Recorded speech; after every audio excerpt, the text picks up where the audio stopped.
created patient site on the internet site of the project. We created content, some videos, and this is our first webinar where we would like to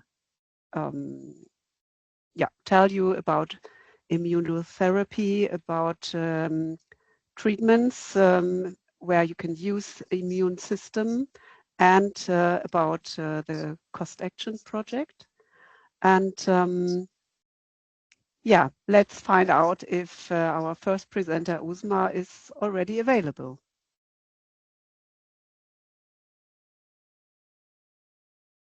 No, not yet. Okay, so then let's start with getting to know you a little bit better. We have prepared. Uzma is there. Okay. Uzma is here. Yeah. Okay. Hi, Uzma. Let's start with the first small poll. 2 questions I would ask you to answer to get to know you a little bit better. Leticia will share her screen with a QR code, and if you have a phone available, a mobile, then you can copy the QR code and please answer the 2 questions. They will be collected in a Google form, and Rosalinda will bring back the results after a little moment. Okay.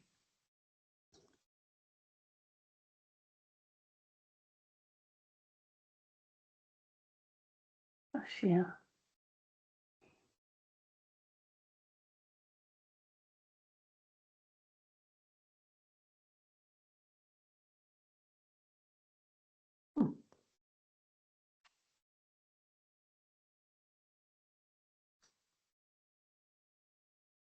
Should I show only the first one, or? Yes, please. The second one is after the webinar. Okay.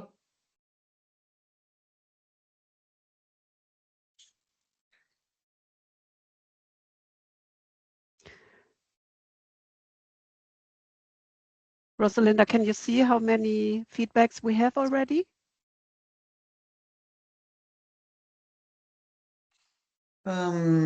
We have 16 replies. Oh, perfect. Yeah, that's almost the size of our community. So I think we can close the poll. Should I close because we are okay?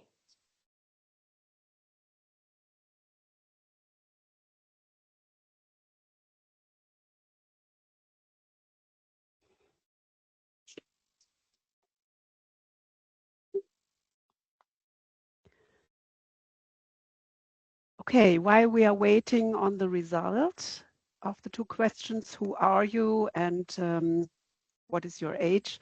I would like to say hello to Uzma. Uzma is working in France as a scientist, and she is happy to tell us more about the immune system we all carry with us every day. And Uzma, please hand over and share your screen and tell us a bit more about you and about the immune system. Sure, with a great pleasure. I will share my screen now, and hopefully you can see my screen, and I will put on presentation mode. If you have any questions during the presentation, you can use the chat. I will have a look at it and we'll bring up your questions later on, or maybe you would like to ask personally afterwards. So for the time being, please close your mics so that we have a good sound for Uzma. Okay, so I will start my presentation. I would like to obviously start with thanking the people who organized this great day to talk about what we do. for allowing me to talk to you all, because it's a wonderful opportunity to tell you all what I do, and also to exchange later on any questions you may have. I hope that my presentation will be clear. So my name is Uzma Hassan. I'm a scientist and I'm an oncoimmunologist. That means I work on the immune system, and in particular how it's affected in cancer. I live and work in France for INSERM, which is a big medical, let's say, governmental organization. And I also work for the Cancer Hospital in Lyon, which is a very pretty part of France. So today I'm going to talk to you a little bit about the immune system. And this is a living team that's inside of you. It's a very important defense system. It's extremely important in your everyday life and in saving you and protecting you against diseases and infection. And this talk, I hope, will allow to explain in simple terms things about immunity in the human body. So my aim today is to demystify what that all means. And it's very important to do that because it reduces our understanding, your understanding, your fear about what's happening in your body when you or a member of your family may be suffering from cancer. Now, there are many cancer treatments now. Basically, they all affect the immune system. But there are many medical terms that are difficult to understand. So hoping today that explaining a little bit about what's happening in your body in terms of immunity might help you. So the first thing I want to do is try and explain what the immune system is. So the immune system is a system that's not just one organ, it's many things in your body. And this is just a diagram, not to make you afraid, but to explain to you that there are many things. In the human body, we have many organs. We have immune organs, such as the thymus and the bone marrow here, that produce your immune cells. And then you have lots of things connecting them together. Now, what I'm going to tell you is how these immune cells are produced, how they travel around your body like a motorway, going to villages and, let's say, cities to get to the point where you may need those immune cells. So what is a cell? That's how I want to start my explanation. So cells are very small. They're the smallest component that builds up, let's say, different tissues and organs in you. So for example, when you have, let's say, a liver, you all have a liver. So you have liver cells that will make up your liver.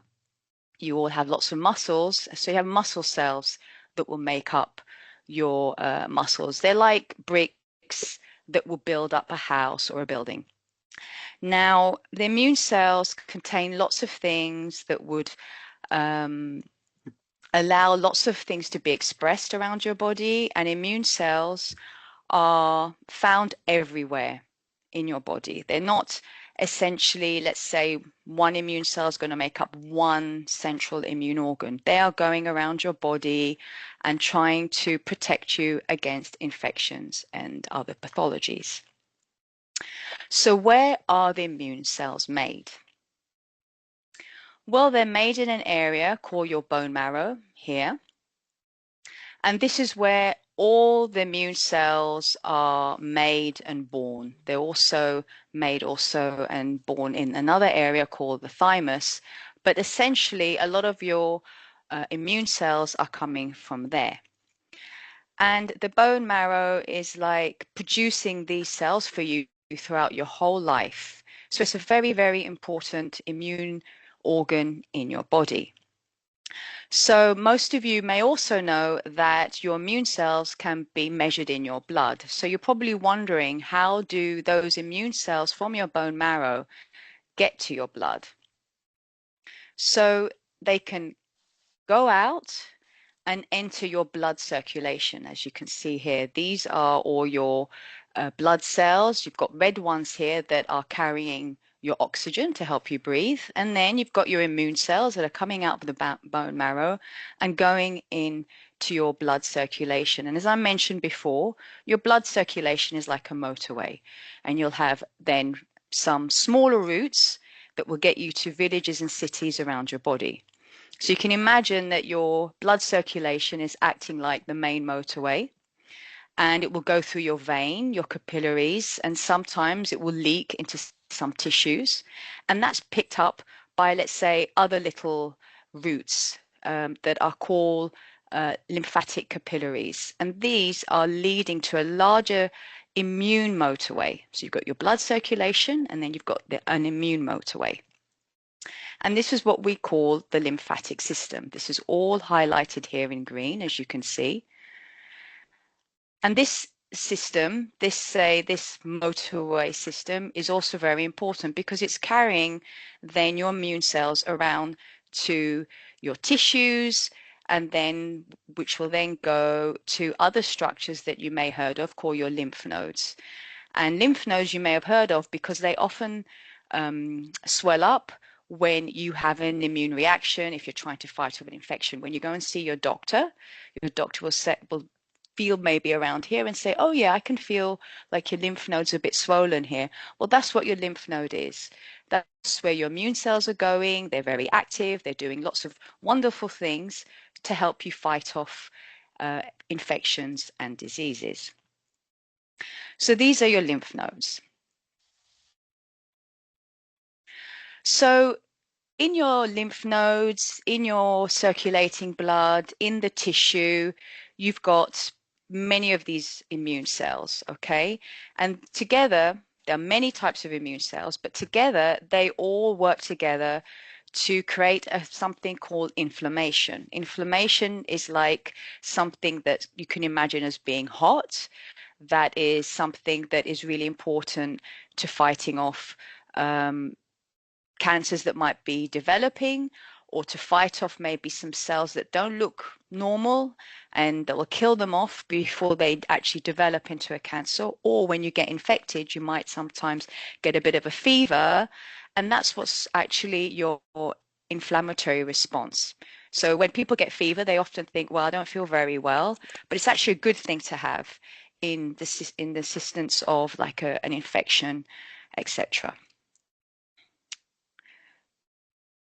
So as I mentioned to you, the immune system is going around in your blood, and at some point they're going to arrive in your tissues, okay? But immune cells not only get developed, let's say, and circulate around in the blood, but during your developmental life, which is something that's quite new in the field of immunology that we've discovered recently, is that sometimes some of your immune cells can actually stay and live in some of your tissues. So you'll have special immune cells that will be in your lungs, some that will be in your liver, and those that might be in your skin. And they are already there so they can fight off anything that might come and arrive in those areas. So you'll have immune cells that are already primed there, and you have the immune cells that are going around. So what happens in that instance, for example, if a tumor were to develop in your lungs or in your skin, etc., you've already got immune cells that are already sat in that location, as you can see here.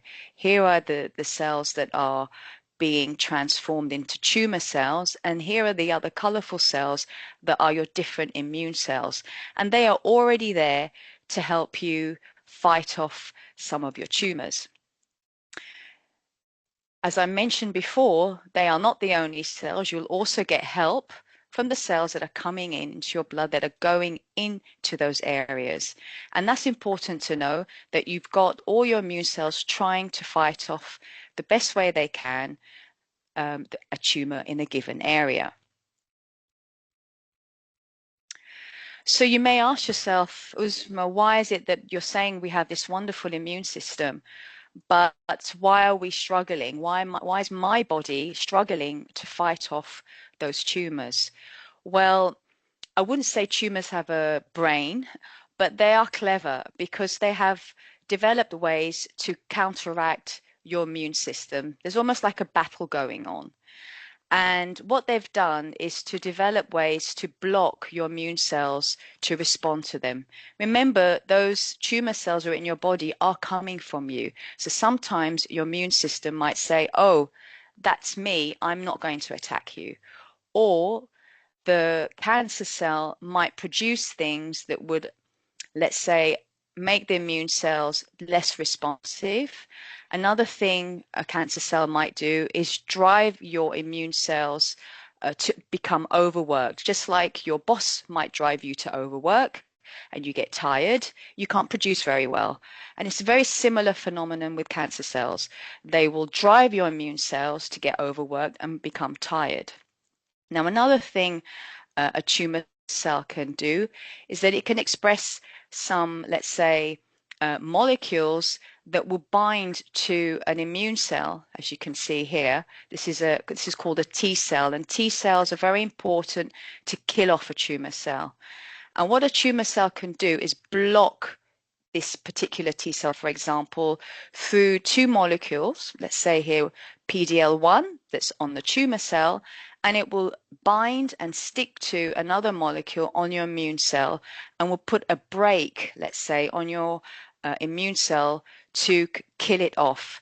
So this particular system, or let's say bridge between these two cells, is once again stopping your immune cell from being active and killing off your tumor cell.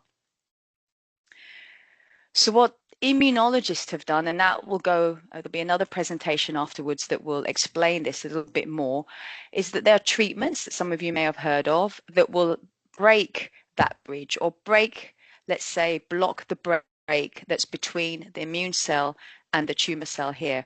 For example, you have used as immune therapies for many cancer a molecule called anti-PD-1, and that will bind to this particular molecule here and block this break and allow your immune cell to do its job as it would do normally. So I've come to the end of explaining to you the immune system. Okay, and I want you to remember a few things. Your immune system is always active. Your immune cells that are made are often coming from the bone marrow. Most of them are. They travel through blood and a lymphatic system. Some of those cells already live in tissues. Others are recruited when needed. But tumor cells can block those immune cells, but there are treatments that can help you. So always remember that your body is not passive, it's always in this process. And please remember that in your current situation, your immune system may not be perfect, but it is on your side. Thank you very much for listening to me today, and I'm here to take any questions you may have.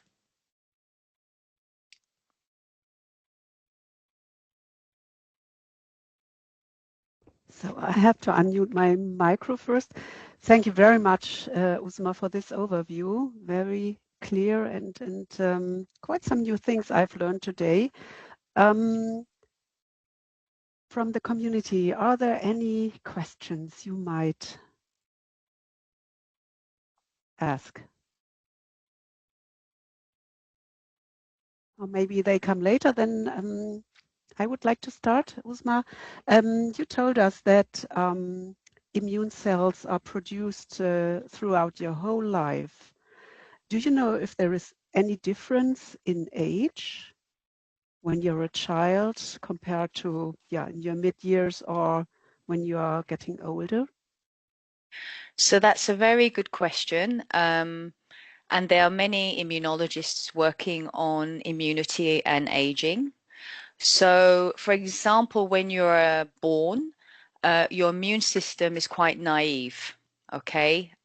Usually the immune system is divided into two branches. One is this innate part that a lot of children would have. Okay. And during the course of us growing up, the immune system will develop like a memory because we get infections. When we're babies, we get lots of infections and parents worry, but it's actually let's say, a good thing, because then you develop immunity and you have like memory. Your immune cells have a memory. So if you get the same infection again, your immune system will be able to fight it off during the course of your life, and your bone marrow and your immune cells are very active in producing those innate cells and those cells that have memory. Okay. As you get older, what we know in the field of immunity is that you tend to produce more cells that are, let's say, dampening a lot your immune system. So in the field of immunology and disease, a lot of immunologists are thinking now that that's maybe why, because you're having an immune system that's, let's say, dampening, fighting off infections. They're saying that maybe as you get older, that's why you're getting more infection. And just to finish off, another thing that's very important is during the course of your life, you get vaccinated at different points in your life. So vaccines are also producing, let's say, antibody response against a given infection. For example, we all know that we were all vaccinated against COVID-19, okay? And that's very important to keep in mind, that things like vaccines are very, very important during the course of our life. We get some when we're young, so we're protected forever, and we get some later on. Okay, thank you. And maybe one more question. You told us that recently discovered, that's very interesting, scientists have found that immune cells are living in our organs. How do they help fighting diseases? Do they act in the same way like the traveling ones on the motorways, or do they behave different? That's again, very good question. I'm not working on specifically, let's say, those tissue resident cells, but what we know in the field is that they are there and they have different responses to those that are circulating. Mm-hmm. So, for example, in the skin, for example, the skin's a good example because we're covered by skin everywhere. Yeah. And they've discovered that there are lots of immune cells that are resident there. They might be immune cells that circulate, that go there and stay there and change. And therefore, when you get infected by something, your skin is often a really good defense. But if like an infection goes through, your skin immune cells will be there to immediately to do something. And if they are not enough, then you have your circulating cells that will come along and also act. But quite often enough, for some infections or maybe some skin pathologies, your skin resident cells, immune cells, are very, very good. Okay, thank you. No problem. Any questions left from the community?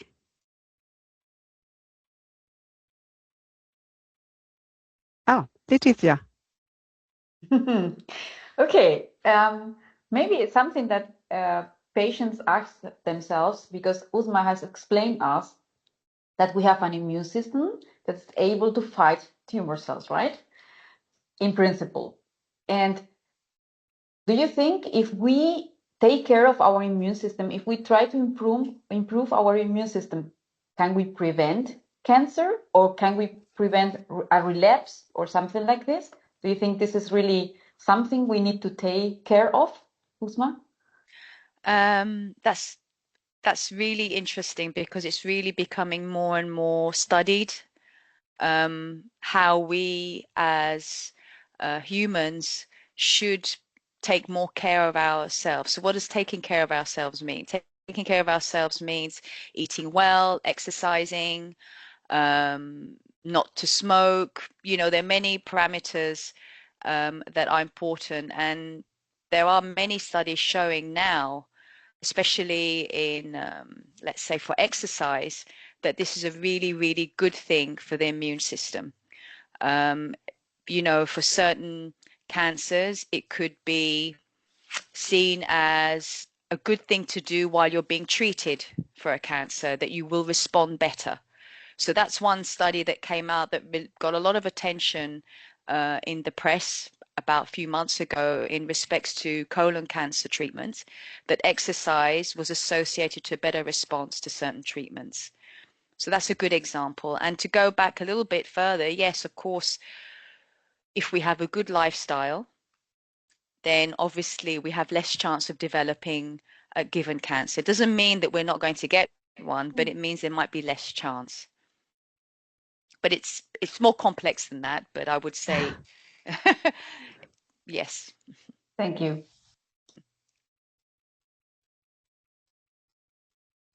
So that's a good signal, and I hope that at least we will maybe not erase all types of cancers, but degrade the severity with future knowledge and insights.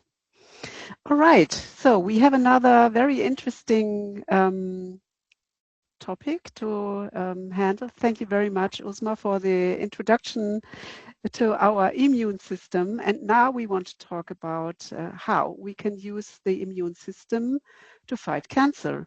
And so let's say hello and welcome Gianmarco. He's a dedicated researcher from the UK, and stage is yours. Hello, everyone. Sorry, just give me a second as I pull out and start sharing the screen. So.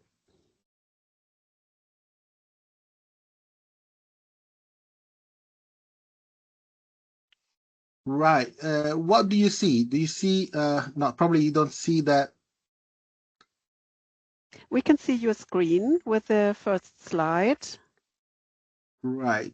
So let me see with the first slide, but it's not the presentation mode, right? Yes, it is. It is. Oh, it is. Okay. Yep. Oh, perfect. Okay, good. Okay, just because I see a yellow frame around the around my actual software. Okay, perfect. All right. So, well, first of all, I would like to thank everyone, the organizer of this very interesting seminar, Uzma, for giving such a great overview of the immune system and providing also us clinicians with a bit of understanding of how the immune system deeply work. And of course, all the patients and patient advocates who decided to offer a bit of their time to join this webinar.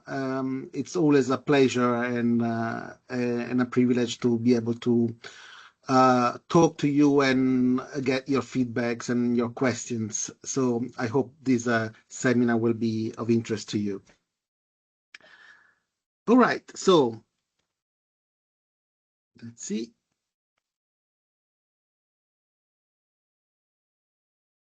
Do you see the second slide? No, here. Now, do you see the second slide? Yes. Perfect. Okay. Now it's available. All right. So, so Uzma gave us an overview of what happens at the level of the immune system. And I'm going to start from a clinical angle. And I want to give you just a quick, very high level overview of what weapon do we have now in hand when we talk about cancer immunotherapy. And you can see here 3 windows. The first one says that talks about checkpoint blockade. The second is about adoptive cell therapy, and the third one is about cancer vaccine. There are all 3 of them are really interesting subject, really complex. There's been a lot of evolution, a lot of development around each of these approach to immunotherapy.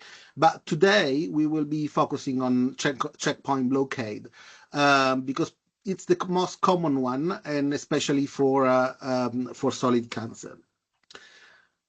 All right, so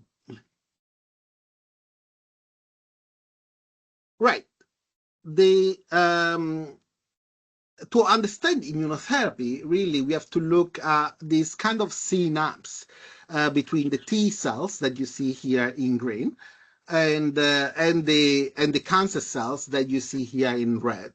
The T cells are basically, at least in the cancer context, are born to kill cancer. At least they have this ability. But our immune system have got some sort of natural breaks that we call checkpoints And one of these checkpoints is the one that you see here. It is called PD-1. And this PD-1 is basically designed to stop the immune system from attacking our healthy organs. So it's a sort of a safety button that is pressed to avoid that the immune system attacks ourselves, a bit like it might happen in autoimmune disease. So we really want to avoid that. But cancer are very smart, so they are self, but they are slightly different because they have accumulated a few mutations, and it sort of learned to bribe the immune system that is around them and tell them, look, I'm actually a friend. I am a cell of the body like anybody else. And the immune cells in this way, they decide not to attack the cancer cells. So this is the mechanism that we need to break when we talk about when we want to cure cancer with immunotherapy. So just imagine that the cancer basically have an interest in pressing the pedal of the brakes, of the immune brakes. And these brakes, are, basically what we do with the checkpoint inhibitor drugs, the immunotherapy, is to block this pedal so that the cancer cannot press it. In other words, basically what we use compound, as you see here. Here you see the symbol of an antibody, which is a way we can develop these drugs. We can also develop some small molecules, but the concept is the same. We go in between that links we occupy that so that the cancer cells is not able to bribe anymore the T cells. And now the T cells are able to attack the cancer cells, and you see as an effect the cancer cell get destroyed. They start losing pieces, get fragmented, and then the other immune cells are gonna get rid of it completely. All right.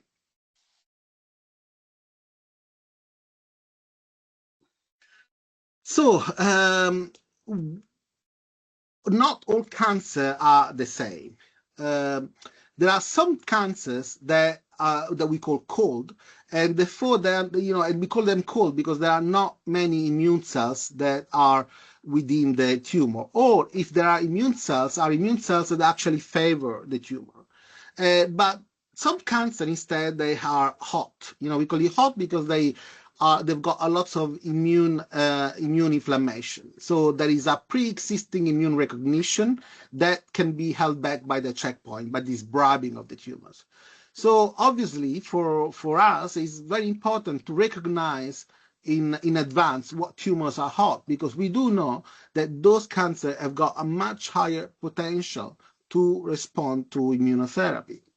And that's why a lot of effort, and also it's been a big focus on the cost, the ImmunoModel cost action, has been to look into strategies to identify biomarkers. And you see here 3 biomarkers that I'm listing. One is called the PD-L1 expression. One is called the MSIH, another one is the tumor mutation burden. Now, these are slightly technical, so you don't need to understand exactly what they mean. But in reality, those are basically those measure how likely is the tumor to respond to immunotherapy. That's why we call the biomarker. They are a marker of response. But in a way, it's also, if you don't understand deeply why, how these markers are measured, it's good to keep them in mind, because they are particularly important when it comes in selecting who can have immunotherapy. These drugs are, in fact, are very powerful, and we'll see also very toxic. And they're also very expensive. And patients sometimes ask, well, why I'm not getting them? I hear they're very effective. And the answer is really the biology. We wish we could give these drugs to everyone. And in fact, a lot of the research is actually finding ways to make cold tumors hot so they can gain that potential to respond to immunotherapy. But for the moment, we want to make sure we select the patients that are more likely to respond. And therefore, we use these biomarkers in order to select from the general population that group of patients that it's more likely to benefit from these drugs, leaving other therapeutic strategies to the patient that are not eligible for immunotherapy. And like, so obviously, we do know that this is also very important because developing those drugs and putting them through trials, it's often very complex and it requires a lot of resources, and making sure we select a subgroup of patients that it's highly is likely to respond to them. It also allows us to develop these drugs more quickly and deploy them to the clinic. Right. So now we do know we have got different categories of immunotherapy. One is the one that we saw in action, the anti-PD-1 and PD-L1. You remember that links between the cancer cell and the T cells. There is another category of drug, the CTL, that use CTL4. They've got different primary site of action. That's very high level, so take it with some grain of salt, but the anti-CTLA4 generally are used to act on lymph nodes, while the anti-PD-1, PD-L1 in the macroenvironment, so around the tumors, the primary tumors. The mechanism is different, and I'm not going to go into the details, but you might be familiar with some of the names that are going to come back also through this presentation. For example, one famous anti-CTLA4 is ipilimumab that really changed and was one of the very first extraordinary results we had with melanoma. And then the anti-PD-1, PD-L1, has got quite a few names. One is pembrolizumab. We used to call it Pembro in clinic because these names are actually very are made in a way that are so difficult that you end up remembering them, but they're not very easy to learn in first instance. And then nivolumab and atezolizumab. And the primary indication you see can change, like from the anti-CTLA4 are more used in melanoma, colorectal cancer, and the anti-PD-L1 also can be used in melanoma, but has got use on non-small cell lung cancer, urothelial cancer, and in general, all those cancers that have got one of those biomarker very high, called microsatellite instability. That tells us that the tumor is very mutated, and therefore the immune system is very likely to recognize it as something different than our own cells. All right, so CTL4 tend to be a bit more toxic. PD-L1 is a bit more tolerable, and in general, the PD-1, PD-L1 is becoming one of the main use drug. Now, here, what I'm showing here is a classical example of some chart that if you've been browsing on the internet looking for information, you probably have become familiar with. Those are called the Kaplan-Meier curve. What do they tell us? Well, basically, every line is a group of patients.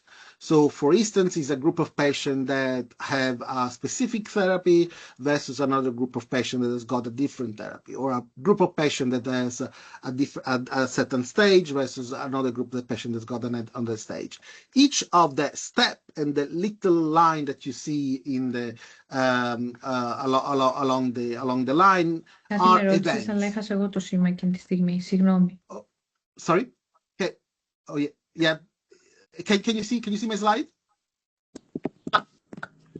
Yes, everything is fine, Gianmarco. Oh, perfect. Okay. So thanks. Every line or every little step that you see is an event, right? So we use this chart to measure event. In some cases, we are interested in looking at, for example, of a cancer that recur, or a cancer that grow or shrink, right? So every time we measure that and we put them over time, you see here on there is a line of time. And on the and this line basically, tell us how many of those patients are hitting that target. Often these targets is related to survival. That could be overall survival, how many years a patient live after the diagnosis, or time of relapse, how many years it takes before a cancer presents itself again. And what you see here, that's a representation of two big clinical trial. Clinical trial, as you know, are the way we look for differences in treatments in a way that it's that they are not biased. They are not, the data are very well analyzed and they are very transparent, so we can make deductions that are very informative for patients. And on the left, you see the data for the melanoma. On the right, you see the data for lung. And in the melanoma data, that's a very important trial, the Checkmate 67, that showed that if you have a combination of the two drugs that I told you about, CTL4 and a PD-L1 inhibitor, you actually have an incredible increase in survival. So this was a disease that you see in the black line used to be fatal for many patients in the matter of months. And now you see that in the green line, patients taking this combination of drugs survive much longer. And you see this long tail. This long tail tells us that those are patients that are more likely to be cured. They're probably not going to relapse anymore. And the same for lung. You see that the use of pembrolizumab in patients that have a high biomarker of the high expression of one of the biomarkers that we use have a very high chance of surviving long term, much more than with the regular chemotherapy. All right.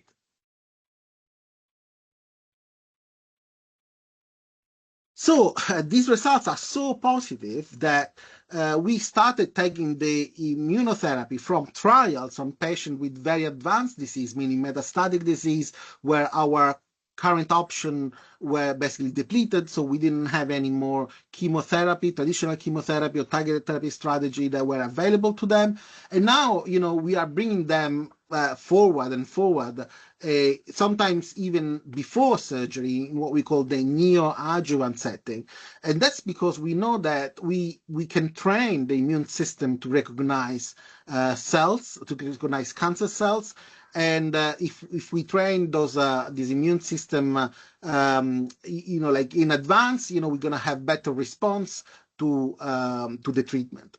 So now many of the immunotherapy is already available in adjuvant therapy. In some settings, is also available in neoadjuvant therapy, meaning before surgery.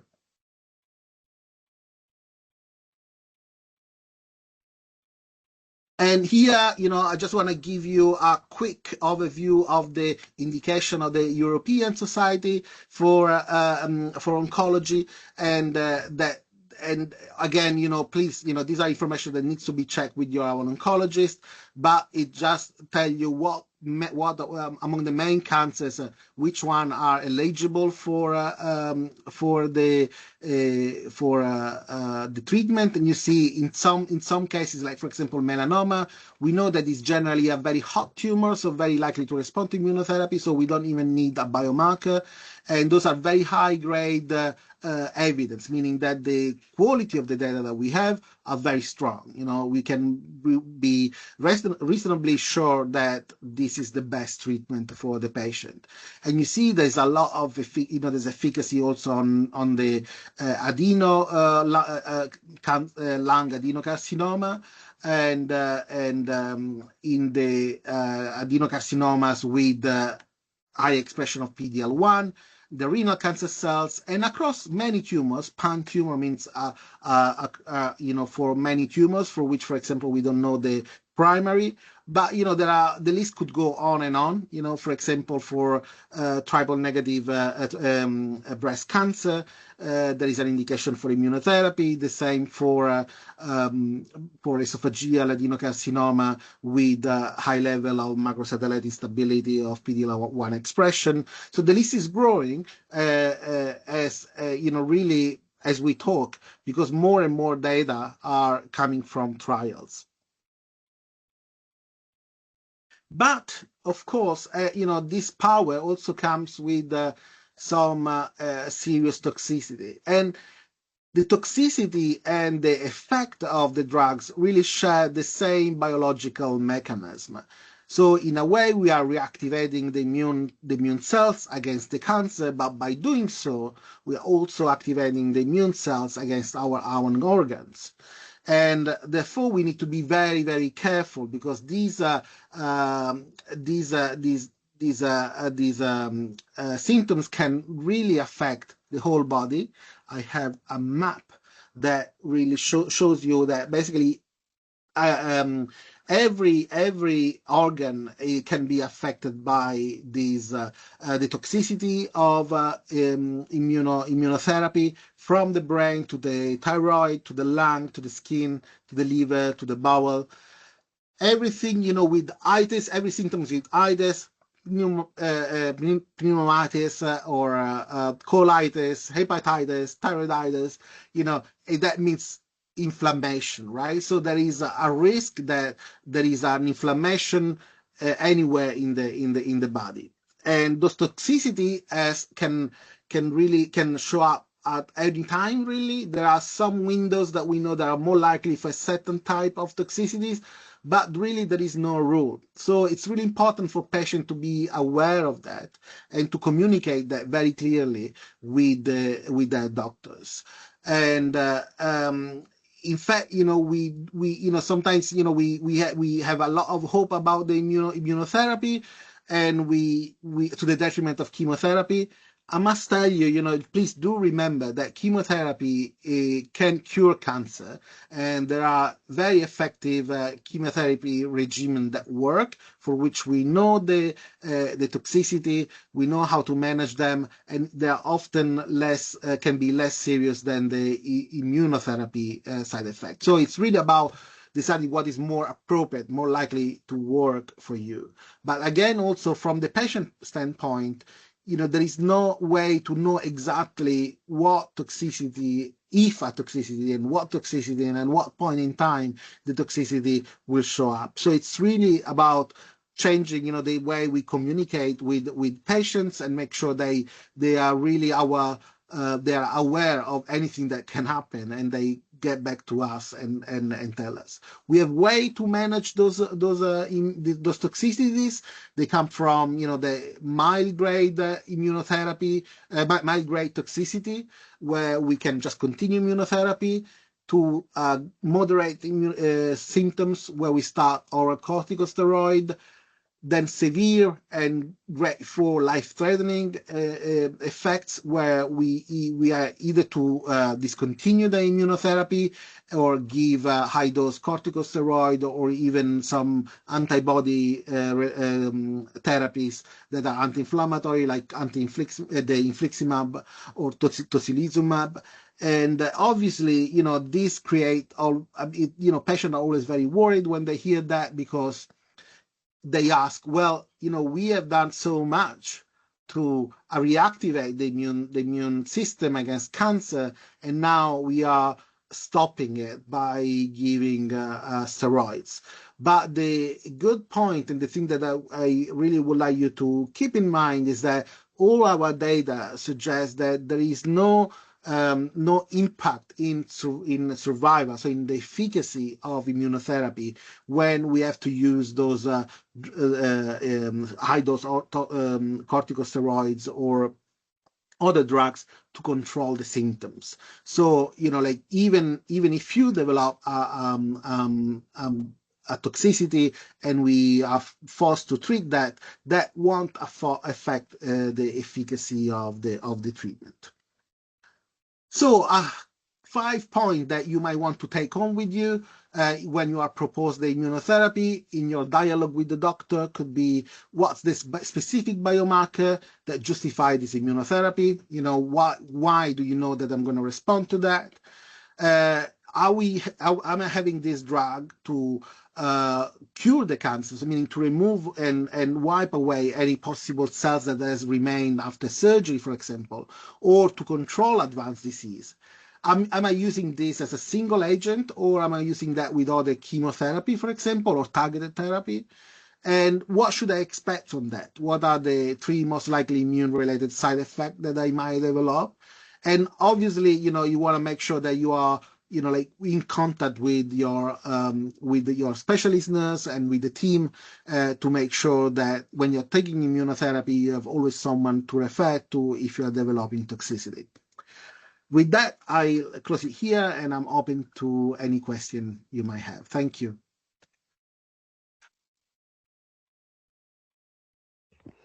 Thank you very much, Gianmarco. What a wonderful presentation. Are there some questions from the community? I will browse if someone heads up, or just open your mic and ask.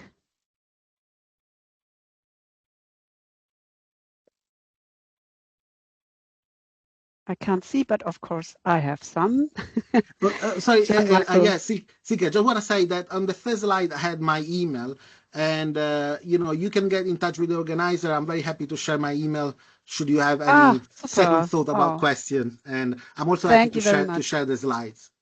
Excellent. You talked about the cold and the hot tumors.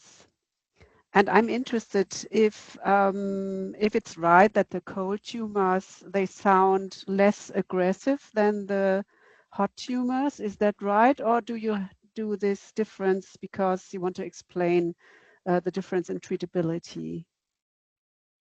Yeah, so you're right. In general, we have treated cold tumors as less aggressive, as a good prognostic factor. And this is the sort of paradox of oncology that we have seen happening already in the past for example, accepting HER2 positivity. We used to, HER2 was, which is a common biomarker, a common receptor that is expressed in breast cancer, used to be a negative prognostic biomarker. That's how it was discovered, really. And but when we then started having a specific antibody that hit the HER2 receptor, blocking it, the results have been so good that now it's actually a positive prognostic marker, right? So in reality, that's why there is a lot of work now in sort of reactivating the expression of the immune system, or in tumors, to make a cold tumor hot, in a way, because they become more vulnerable. Like, just remember that that's a sort of a common rule in oncology, is the strength of cancer is also its weakness. We have shown that with in many different cases. Like, for example, estrogen and progesterone receptors in breast cancer, HER2 receptors in breast and gastric cancer, androgen receptor in prostate cancer. Every time we get to know a mechanism that is really, that create dependency for the tumor in order to grow, then when we hit it, we hit the cancer very hard, and that's when the cancer responds better. Oh, thank you. And I would like to conclude with some remarks from my side derived from your presentation. I take away that the real benefit of immunotherapy is that we are able to address microcancer cells, because such a surgeon cannot see them to remove them, but they are there and they are potentially growing. No matter if we can address the origin of the tumor or not, immunotherapy will help to treat and maybe to cure. And that beside all the severe side effects patients fear or have know about it, they can be treated. And the good news is that the cancer treatment, the efficacy of it will not be affected by this treatment of the side effects. So this is a great takeaway. Thank you. That's correct. That's correct. And maybe we can also give this, even if we didn't go there, but that's tell us why cancer vaccine are another alternative immunotherapy that is now being tested in clinic, and it really augment our ability to wipe out every possible cancer cells and reduce the risk of relapse in the long term. Okay. I already have the feeling right now that we have to have at least one more patient seminar with Uzma and you to continue this interesting journey with us concerning immunotherapy. Many thanks. You're welcome. My pleasure. So, and to finish, I would like to hand over to Leticia and Eva. They are part of the Cost Action ImmunoModel project, and they will tell us about their work and how we as patients can come together with scientists to even further improve this magnificent treatment possibilities. Hello, everybody. I'm going to share my screen. You see my screen now, yeah? Yeah. Yes. Okay. So, well, thank you for joining today. I'm Eva Martinez Balibrea. I'm the chair of this project of ImmunoModel Cost Action. And I do my research, I'm a researcher, and I do my research at the Germán Trias y Pujol Research Institute in the Catalan Institute of Oncology in Spain. And today we have heard these fantastic talks from Uzma and Gianmarco. And we have learned for sure that cancer immunotherapy has revolutionized cancer treatment. And this is because they can induce durable responses and prolonged clinical benefit, even after therapy cessation. And also, in some cases, they may induce rare cures, even in metastatic disease. However, there are still some challenges. For instance, we know that only a minority of patients respond to these therapies. We know that this is around 30% of all cancer patients are not going to respond to these treatments. And also, as Marco was mentioning, they may cause the development of unusual toxicities to which medical doctors and nurses are not used to manage, and this is also a problem. Therefore, it is clear that we need to find novel and rationally designed combinations of immunotherapies and other treatment modalities that help us to improve these numbers. In the last years, we have seen a lot of clinical trials testing these possible combinations between immunotherapies and other therapies. And this means that thousands of patients have been involved in this clinical trials. However, we know that most of them have been negative, and probably this is because they are not based in a real clear preclinical evidence. This means that we need better preclinical tools to identify, prioritize, and develop combinations before going to patients. Okay, this brings us to preclinical models. Preclinical models are the systems that we use in the laboratory to study cancer biology or how a tumor can respond to these therapies. So far, we have been using models that consist in the presence of only tumor cells. This means that these models do not represent the heterogeneity that a real tumor has, because in a tumor we not only have tumor cells, there are also all types, other types of cells, including immune cells. And this is relevant when we are studying immunotherapies, because as my colleagues have mentioned, tumor cells are interacting with these immune cells, and we need them to be there if we need to study these treatments. Okay, we do have some models already that are being used by different investigators, but the field still needs improvement, let's say. What happens is that, for instance, we have limited availability of robust and relevant models. Also, they are not have been validated between different laboratories, and then results are not reproducible or comparable between different labs. Some models require expensive equipment and specialized infrastructure, which means that sometimes they are associated with high costs, and then there is a problem in accessibility. And finally, we don't have any standardized guidelines for model selection, validation, or reporting. And this is why we created ImmunoModel. ImmunoModel has the aim of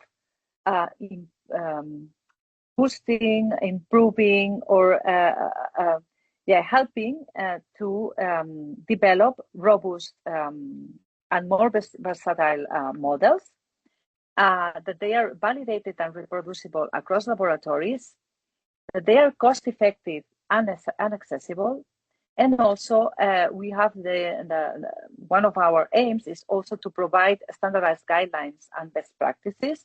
We think that this would provide reliable, comparable data that will accelerate translation to the clinics, and of course, this in the end will help us to have better therapies for patients.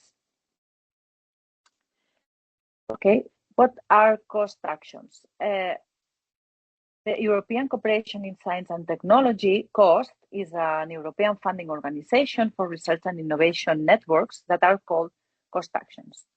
COST provide funds not for doing research activities themselves, but to do networking. And ImmunoModel is one of these cost actions. Our aim is to foster research and innovation in the field of preclinical immuno-oncology models with the ultimate goal of advancing in the treatment of cancer patients by improving their outcomes and quality of life. We are a large community around the world with more than 500 members participating in our project. And basically what we do is to organize conferences, training schools, webinars like the one that we are having at this moment.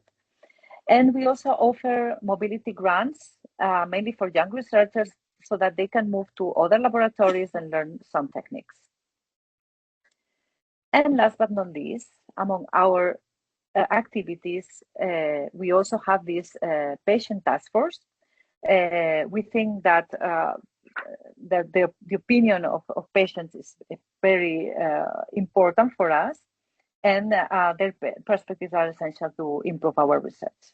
And with this, I leave the word to Leticia because she is leading this task force within ImmunoModel, and she will explain more about what you can do here. Yes, thank you very much, Eva. I will introduce myself very shortly. I'm Leticia Oliveira Ferrer, also from Spain, but working in Germany since many years, from Hamburg. And I'm vice chair of the COST Action and really have learned a lot during this journey.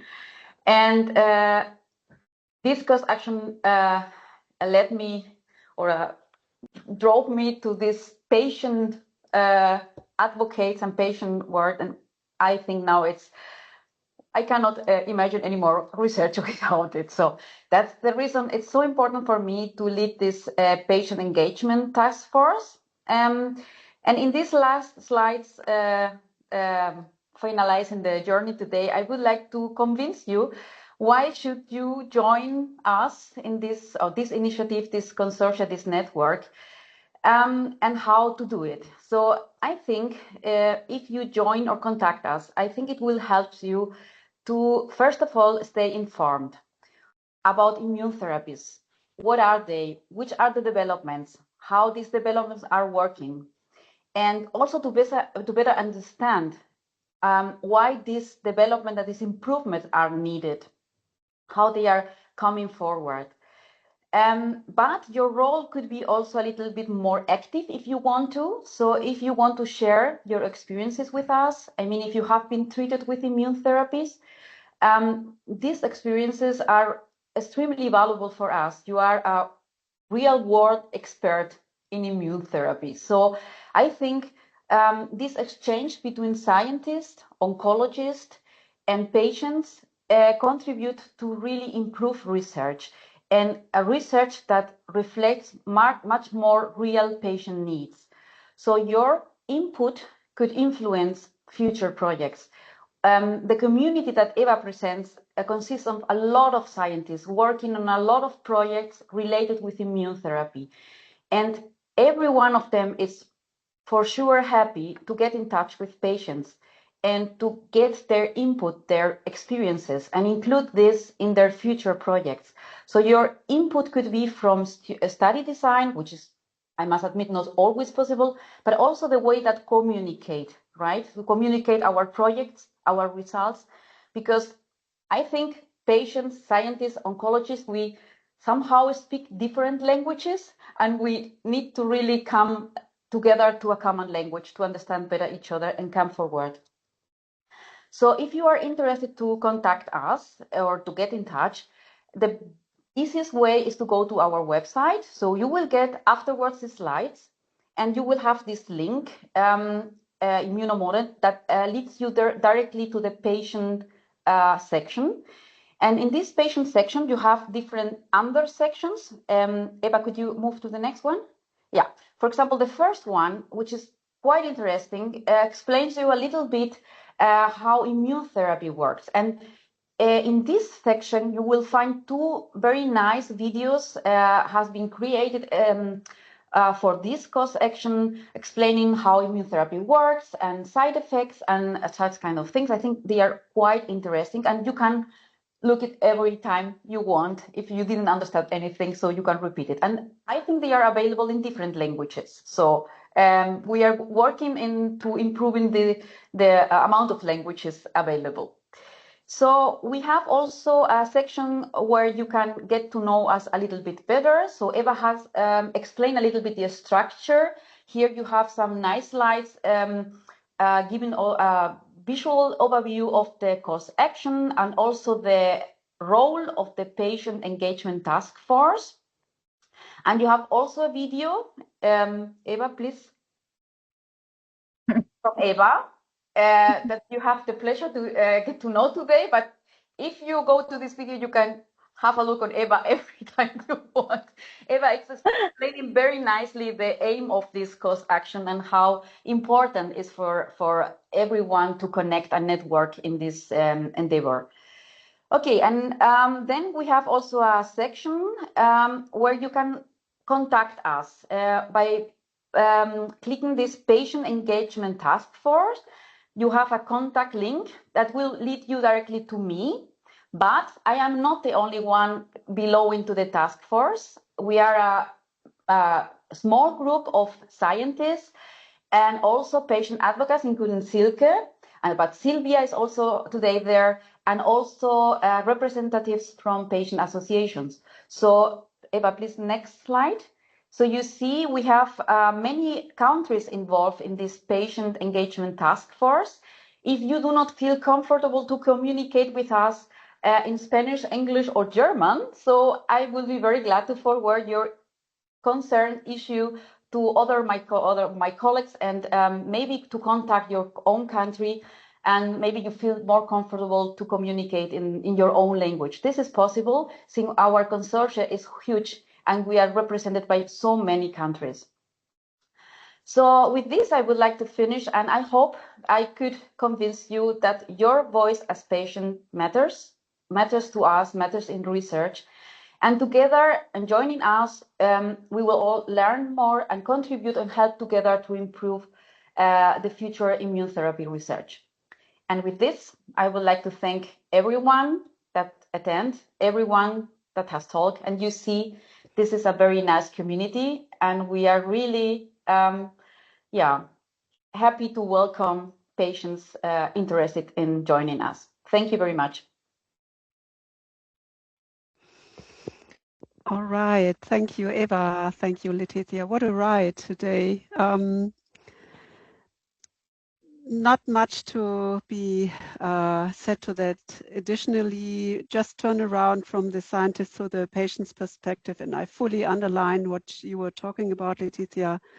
Collaboration and networking is crucial, and with every new project, we experience that the collaboration of patient advocates, patients, and scientists really are fruitful, and the outcomes are even better than working on our own in our own bubble. So let's join and let's dare to contact, even if you don't have a clear understanding of what can I offer or what do they want from me. Just sign in or take a note, place a note, and then the journey will start, and you will have fun for sure, because working in this sub-project together with Silvia, with Jürgen and Letizia was so much fun, and it will stay for a while. So how do we continue? Some of you asked already, is the presentation or the video, the recording available? Yes, it will be. You will find the links on our patient site within the next days. And whenever you have open questions, please contact Letizia, and she will forward accordingly. It shouldn't be only on her shoulders, but we didn't find a better way right now to. So it's work in progress, as you can see. It's the first, as I told you in the beginning, first webinar for all of us in this setting, first moderation for me ever, and I hope you liked it. And we would like to take a second poll with just one question. Letizia, would you be so kind? So pick out your mobiles once again, scan the QR code, and ask the one question I have stated there.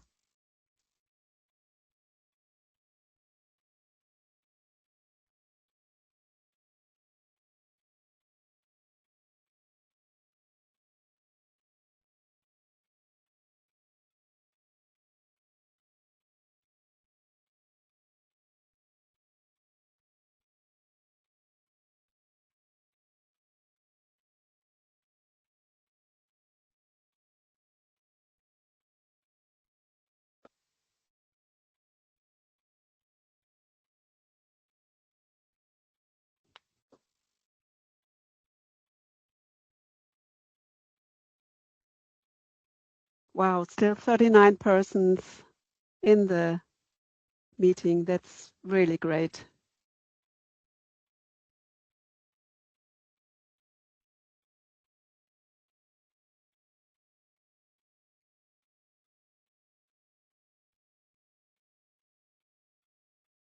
What about the answers given, Rosalinda? Can you check? Yes, I'm checking. We have 17 responses, so I'm monitoring. Oh, yeah, let's wait one more minute. Come on, don't be shy. Be honest, even if you didn't like it, let us know. Or maybe it's the technology issue. But we didn't find another way or a better way in Teams to create this polls. Apologies for that.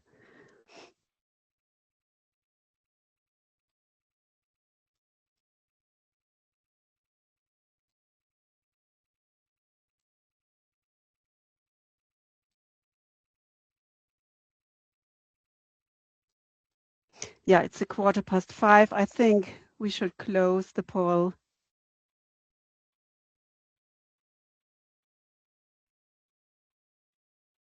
So with some of you on the screen, my final words have to come. Thank you very much for joining us today. I hope that you found it informing and you got some more insights you can use in your communities in the patient advocacy role or as a scientist. And looking forward to some more feedback from you. Always happy to receive emails and have a look from time to time on our website for more to come. Thank you very much. Thank you, Silke. You have done an amazing job. Amazing.